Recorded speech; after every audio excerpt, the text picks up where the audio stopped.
Bonjour à tous, encore un petit module sur Subterra 2. En fait, je voudrais vous parler on va pas dire une extension, c'est pas le terme, je dirais d'un petit supplément KS qui était disponible au moment de l'achat et qui est disponible maintenant sur Nuts, séparément, et qui apporte quelques petits ajouts. C'est vraiment pour les fans du jeu, pour ceux que ça intéresse. Et qui voudraient un peu customiser le jeu, avoir un peu plus que les autres, voilà. Donc je vous montre un peu de quoi c'est composé.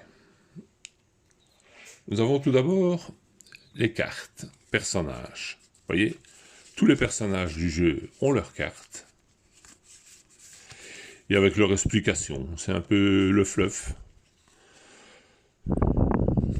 L'explication des personnages, vous voyez. Pour ceux qui aiment bien ce genre de truc. Bon, c'est amusant. Voilà, c'est les anecdotes, un petit peu, le comment du pourquoi. Alors, nous avons un pion qui représente le pion volcan. Bon, c'est le pion explosion plastique qu'on recevait, c'est exactement le même, à part qu'il est rouge, les autres étaient gris.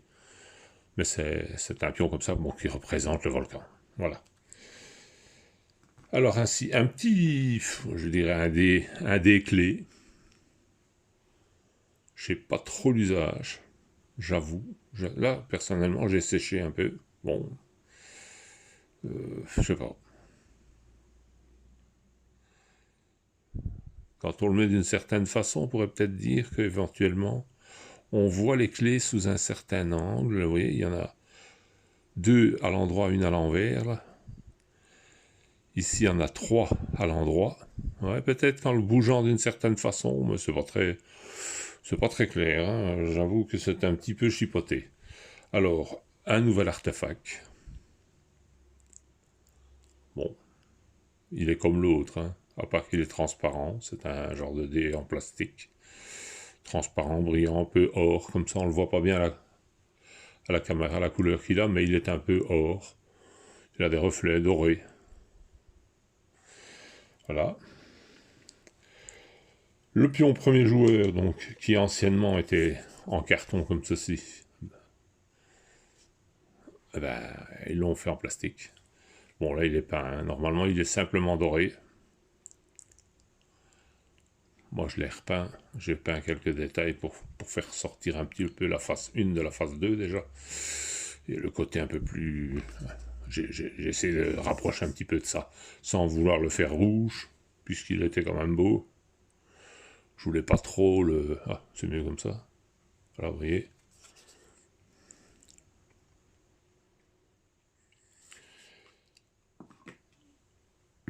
Bon, c'est accessoire, évidemment. Hein. Ici, l'Éternel sur son trône. En fait, dans la partie, quand l'Éternel est touché, il est couché. Et ici, bon, vous l'avez sur le trône, plus besoin de le coucher, vous remettez sa statue sur le trône quand il est inactif, vous mettez l'Éternel debout quand il est actif, et voilà. C'est aussi simple que ça. Bon, c'est une belle figurine. Bon, moi, personnellement, je suis pas un as de la peinture, hein, c'est du tabletop, histoire de rendre le tout agréable, c'est tout. Hein, Mais enfin, elle a le mérite d'être là, quoi. Ceux que ça intéresse. Voilà. Ici, un artefact à monter et assembler. Bon, je vous avoue que c'est pas le truc du siècle. Ici, ce sont des cartes postales, en fait. Des cartes postales du jeu. Voilà. On va montrer, bon... Je vous dis, c'est une extension un peu cosmétique. Hein. Voilà, vous voyez, ce sont... Je sais pas si on le voit bien. Ici, vous avez l'Éternel sur son trône. Ici, vous avez un crabe. Voilà. Ici, c'est un des personnages, là aussi. Entouré de gardiens, vous voyez, ici, là. Voilà. Vous voyez, c'est... Bon, c'est plus cosmétique. Un petit avantage comme ça, voilà. C'est des cartes postales, hein. Vous pouvez même les timbrer et les envoyer. Hein. Un amateur de jeu pour son anniversaire, par exemple. Vous souhaitez bon anniversaire avec la carte. Voilà. Mais alors, là où ça devient intéressant, bon, au départ, nous n'avions que ceci comme temple. Ça, c'est l'entrée du temple. Là, vous avez le temple avec les clés, donc la base du jeu. Et maintenant, on en a des autres. Alors, je vais prendre pour avoir le nom exact de chaque temple qui a été fait. Voilà. Ici, c'est le temple Trésor du Dragon. Voyez. Vous avez comme temple Pointe Bleue Pâle. Ça fait un peu science-fiction. On s'attend à voir arriver des aliens. Vous avez, bien entendu, la malédiction de Tipharon. Et ici, le troisième temple, le pillard de l'artefact perdu. Voilà. Quand on regarde un petit peu le... Au début, je prenais ça pour un Bouddha, mais quand on regarde bien, ça ressemble un peu à la statuette d'Ovitos dans Indiana Jones. À mon avis, c'est un peu tiré de là. Bien entendu, ces différents temples ont leurs différentes tuiles clés. Donc, vous avez... Attendez 2 minutes que je récupère la chose. Voilà, vous voyez. Vous avez différentes tuiles clés. Ça change un peu l'esthétique du jeu. Ah bon, ici, c'est pour le dragon, si je vois bien. Ici, c'est Pointe Bleue. Là, ici, c'est le fameux trésor perdu. L'artefact perdu, pardon. Et ici, c'est les crabes. Hein, ça, c'est... Oui. Donc, vous voyez, vous avez d'autres tuiles. Ça change l'esthétique du jeu. Ça change un peu l'idée. Alors, moi, bon, vu qu'ils n'ont pas fourni les artefacts à part celui-ci, et celui qui était dans la boîte avec les figurines, donc vous avez ces deux-là, eh ben, j'en ai fait quelques autres, hein, histoire de... J'ai rajouté le trésor du dragon, tant qu'à faire, hein, autant avoir un trésor pour un dragon. Hein. Ici,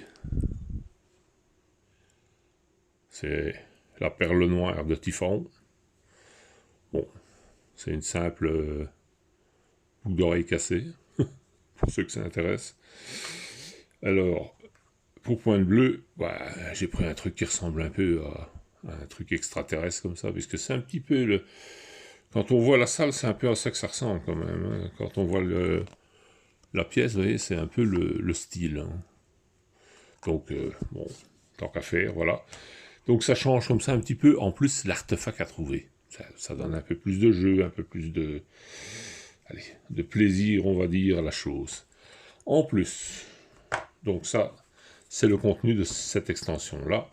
Et bien entendu, pour aller avec les différentes salles, les nouvelles salles au trésor, on va dire, j'ai fait des nouvelles clés, qui elles n'étaient pas fournies malheureusement, non plus. Donc vous devez normalement jouer avec les pions clés ordinaires hein, que vous avez dans la boîte de base. Bon, moi les ordinaires de la boîte de base, je les ai remplacés par ça. Voilà. C'est mes 3 petites clés à récupérer. C'est un petit pion en bois, c'est plus facile à prendre, c'est esthétique, c'est plus mignon. Alors, bien entendu, pour le temple du dragon, fallait quelque chose qui se rapproche un peu à ça, donc on a pris une tête de dragon, vous voyez. C'est une pièce. Voilà. En fait, c'est pas des dragons, mais c'est des têtes de sauriens.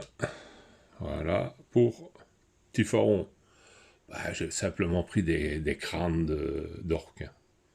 Ce sont des crânes d'orques. Vous voyez. Je trouve qu'ils ont une belle allure. Au début, j'ai hésité entre les peindre en noir et les peindre en or, mais je trouve qu'ils sortent bien en or, ça c'est assez joli. Pour le fameux temple perdu, l'artefact perdu, j'ai simplement pris des pépites métalliques qu'on met comme garniture. Voilà. Et enfin, pour la pointe bleue pâle, on s'est contenté de faire un espèce... Bon, là, ça se voit pas bien, mais c'est des genres de petits diamants plastiques là, qui brillent. Et qui sont bleutés, bien sûr. Plus le socle bleu, ça fait le taf. Hein. Voilà. Donc, vous voyez comment on peut simplement customiser. Pour ceux que ça intéresse, donc, il y a quand même, donc vous avez maintenant au lieu d'un temple, ben, vous en avez 5. Hein. Voilà, il y a 4 temples supplémentaires pour dire de varier les plaisirs, pas toujours attaquer sur les mêmes temples et tout ça, ça change un peu, quoi. Voilà. Donc, si ça vous intéresse, il est toujours disponible chez Nuts Publishing. Je crois qu'il doit tourner dans les 17 euros, là, l'extension doit tourner dans les 17 euros. Voilà. Ça valait peut-être la peine de le savoir pour ceux qui sont vraiment fans du jeu. Et sur ce, bonne journée.